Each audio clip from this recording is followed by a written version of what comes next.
one of the most fiercest competitors you will ever meet. Loved competition, whether it be in darts, snooker, golf, and more importantly rugby. You know, I think that stood him in good stead with his battle what he had.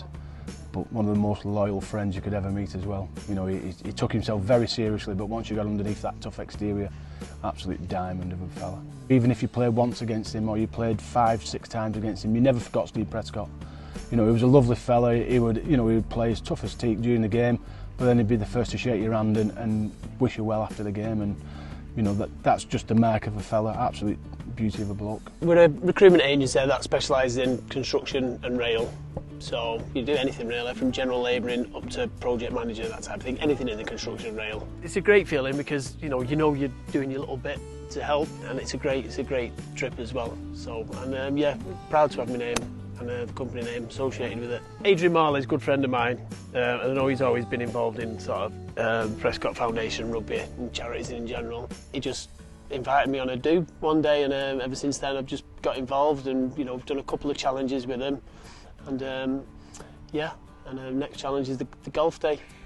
First one we went to Kilimanjaro, so yeah, there's quite a few of us on there. Myself, Adrian was on there. Yeah, that was a difficult trip though, that one, to be fair. I thought it was going to be a lot easier than it was. Record breaker, yeah, we all got to play the game at the top. You don't realise until you actually get down and feel a bit of the elation that comes with it. By the time we come down, we had a bit of a part to, you know, recognise what we'd actually achieved. The following year we went to base camp, Everest. It was still a difficult challenge, but you know, it was a great experience with a lot of good people. The Golf Guide is an event company. We started in Portugal and Spain, producing golf magazines, supporting the golf industry. The business evolved over an 8-year period into hosting golf days for clients, individual amateur golfers, and also corporate hospitality and charity events. Our idea is we will be the engine behind the system, and then the Steve Prescott Foundation become front of house.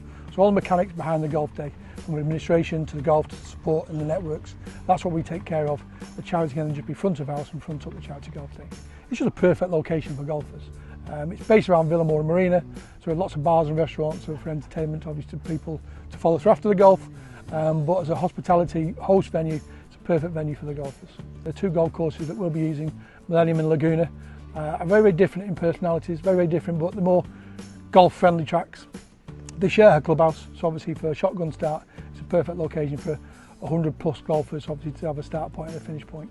What he sort of achieved as a player, and you know, through the illness he was going through and what he achieved at the time, and not only that, but you know, his family's carrying on that legacy, and you know, through what he sort of went through, the medical advancements and whatnot that's come from there, you know, that's the main reason why we get involved in doing what we're doing. I remember one of his last interviews and he said he's not a hero. Well, he was a hero, but that was Precky. He always played everything down.